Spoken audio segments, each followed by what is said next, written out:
The first thing to say about a list of great male British tennis players is that it is a fairly short one. Moreover, there are big gaps, in particular the 76-year gap between Fred Perry winning his last major, at the US Open in 1936, and Andy Murray winning his first, also at the US Open in 2012. Now, as Murray announces his plan to retire from tennis this year, Last Word on Tennis considers exactly where he ranks among the greatest British male players ever. Here, then, are the 5 greatest male British tennis players. There are still some people who would insist that Greg Rusedski should not be included on any list of great male British tennis players, as he originally hailed from Canada. However, he was eligible to play for Britain because of his English mother, and after switching allegiance and taking up British citizenship in 1995, he eventually won the admiration, if not quite the love, of most British tennis fans. Rusedski's greatest achievement was undoubtedly reaching the US Open final in 1997, where he lost in 4 sets to Australia's Pat Rafter. Unfortunately for Rusedski, his run to that final, the highlight of which was beating the 1996 Wimbledon champion Richard Krajicek in straight sets in the quarter-finals, coincided with tragic events in Britain, namely the death of Princess Diana and her lover Dodi Fayed in a car crash in Paris. Consequently, he never quite made the impact in his adopted home that he might otherwise have done. Nevertheless, finishing runner-up in New York took him to a career high of number 4 in the world, which would have been utterly unthinkable for any male British tennis player during the previous 50 years. Henry Wilfred Austin, to give funny, his full name, was one of Britain's finest male tennis players between the 2 world wars. Although he never managed to win a major, he finished runner-up and won 3 times and reached a career high of world number 2 in 1931. Although at that time the rankings were unofficial, it was more than 40 years before the ATP introduced its official computerized world rankings. That still gives some idea of Austin's prowess, as he was ranked behind only the great American, Bill Tilden. Austin twice reached the Wimbledon men's singles final, in 1932 and 1938, losing to Ellsworth Vines and the great Don Budge, the first man to win the true Grand Slam, by winning all 4 majors in 1 year, respectively. However, he was not just a grass specialist, as shown by his reaching the 1937 French Open, then called the French Championships, final, where he lost to Germany's Heinrich Henkel. And as for that famous nickname, apparently it came from a cartoon rabbit that he was particularly fond of as a boy.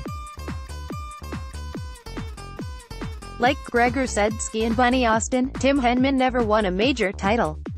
In fact, unlike Rusedski and Austin, he never even reached a major final. Nevertheless, he still deserves to be ranked above them both on this list for almost single-handedly reanimating British men's tennis after decades of defeat and disappointment. It is easy to forget, now, in the wake of Andy Murray's achievements, quite how dreadful British men's tennis was for most of the second half of the 20th century.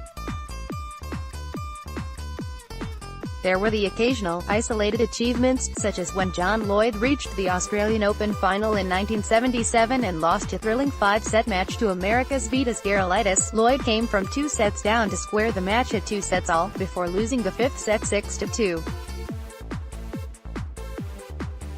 Nevertheless, prior to Henman's arrival in the mid-1990s, no British male player had enjoyed a truly successful tennis career since before the start of World War II. Henman changed all that, reaching 4 Wimbledon semi-finals, and also reaching the last 4 at both the French Open and the US Open in 2004, and matching his contemporary, Greg Rusedski, by reaching a career-high world ranking of number 4. And if rain ultimately robbed him of the chance to reach the 2001 Wimbledon final, he eventually lost a semi-final against Goran Ivanisevic that was dragged out over 3 days because of rain delays. The man himself remained charmingly philosophical about his overall achievements. As he has often pointed out, he would always take his decade of near greatness ahead of a one-time, one-off major win, such as that of Gaston Gaudio, the eventual winner of the 2004 French Open, any day of the week. Taiwan. Fred Perry and Andy Murray, career highlights, multiple Wimbledon wins. In the immediate aftermath of Andy Murray's emotional announcement that he will be retiring from tennis this year, it has been all too easy to hail him as unquestionably the greatest male British tennis player of all time, a phrase that is often used in any discussion of sporting greatness, which really means the last 150 years or so of organised sport. However, that would be to do a tremendous disservice to Britain's other truly great male British tennis player, Fred Perry. In fact, perhaps the greatest accolade that can be paid to Andy Murray is that he deserves to be ranked right alongside Perry, despite winning far fewer majors, 3 to Perry's 8. Of course, it is always impossible to compare sporting champions from different eras, not least because they obviously never competed against each other. As is often said, the best that any sportsman or woman can achieve is to be the best of their own era. Fred Perry was unquestionably the best tennis player of his own period, the mid-1930s, reaching the position of unofficial world number 1 in 1934.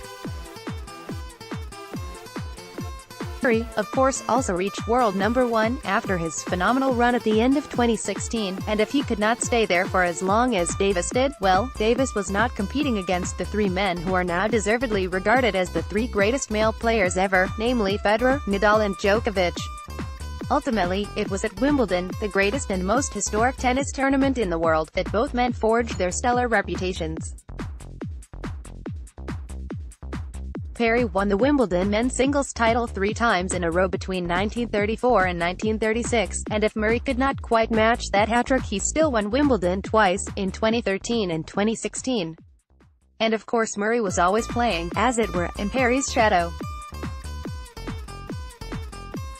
In fact, prior to Murray winning his first Wimbledon title in 2013, it was considered virtually impossible for a British man to win a major on home soil, or grass, such was the incredible pressure heaped upon them to emulate Perry, which obviously only grew with each passing year. The fact that Murray ultimately matched Perry and won Wimbledon, not once but twice, despite facing both greater champions than Perry faced on infinitely greater pressure from the public and the media, means that he truly deserves to be ranked alongside Perry, who statistically, with those 8 majors, is the most successful British male player ever. Together, they are the twin titans of British men's tennis, and it might be another half-century or more before we see anyone approaching their like again.